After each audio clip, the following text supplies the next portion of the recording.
प्रेरणा कथा। अहंकार चूर चूर हुआ। महाराज छत्रपति शिवाजी के दरबार में महाकवि भूषण भी एक दरबारी कवि थे। एक दिन एक दूसरे राज्य के एक राजा शिवाजी के दरबार में आए।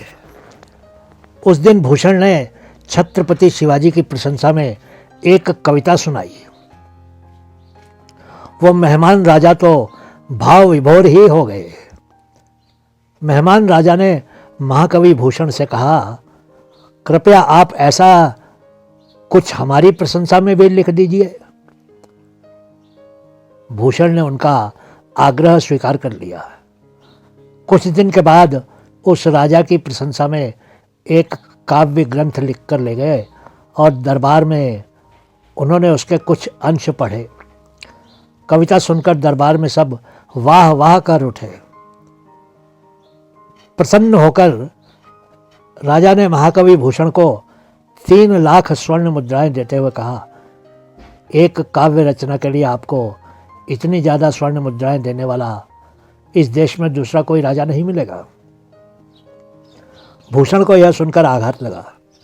उन्होंने सोचा कि राजा को अपनी संपत्ति का अहंकार हो गया है, इसलिए इसे कवि के स्वाभिमान की जरा भी परवाह नहीं है। भूषण यह सोचते हुए कुछ देर मौन रहे। राजा ने समझा कि शायद भूषण को स्वर्ण मुद्राएं कम लग रही हैं। वो बोला, हम आपके काव्य पाठ से बहुत खुश हैं। अगर आपको इतनी मुद्राएं कम लगती हैं तो हम आपको और भी मुद्राएं दे सकते हैं। भूषण ने स्वर्ण मुद्राओं से भरी थैली राजा को लौटाते हुए कहा, राजन, इतनी बड़ी कीमत को वापस करने वाला कवि भी इस देश में आपको खोजने पर नहीं मिलेगा। आपने कवि की वाणी का सम्मान नहीं किया, बल्कि उसे पैसों से तौलकर आपने कवि और उसकी कविता का अपमान किया है।